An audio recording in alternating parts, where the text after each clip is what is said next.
দুইটা ছেলে কোকিলের মারামারি প্রেম ঘটিত ব্যাপার।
এই দুটো আসলে ছেলে কোকিল, যার জন্য কোনো একটা কারণে হয়তো মেয়ে কোকিলটার সাথে মিট করার জন্য এখানে ওরা মল্লযুদ্ধে লিপ্ত হয়েছে।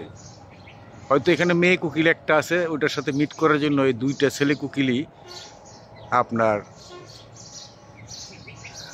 কে টিকবে মেয়েটার সাথে প্রেম করার জন্য যুদ্ধ চালিয়ে যাচ্ছে আর ডাকছে। আর মারামারিতে দেখলেন এতক্ষণ ওদের সাউন্ড নেয়ার জন্য আমি কথা বলিনি, আপনাদের প্রপার সাউন্ড আমি দেওয়ার চেষ্টা করলাম ওদের। ওরা এই যে মারামারির সময় আর কুহু কুহু করে না, কুহু কুহু করে না, ওরা কুহু কুহু কুহু করে মারামারি করলো।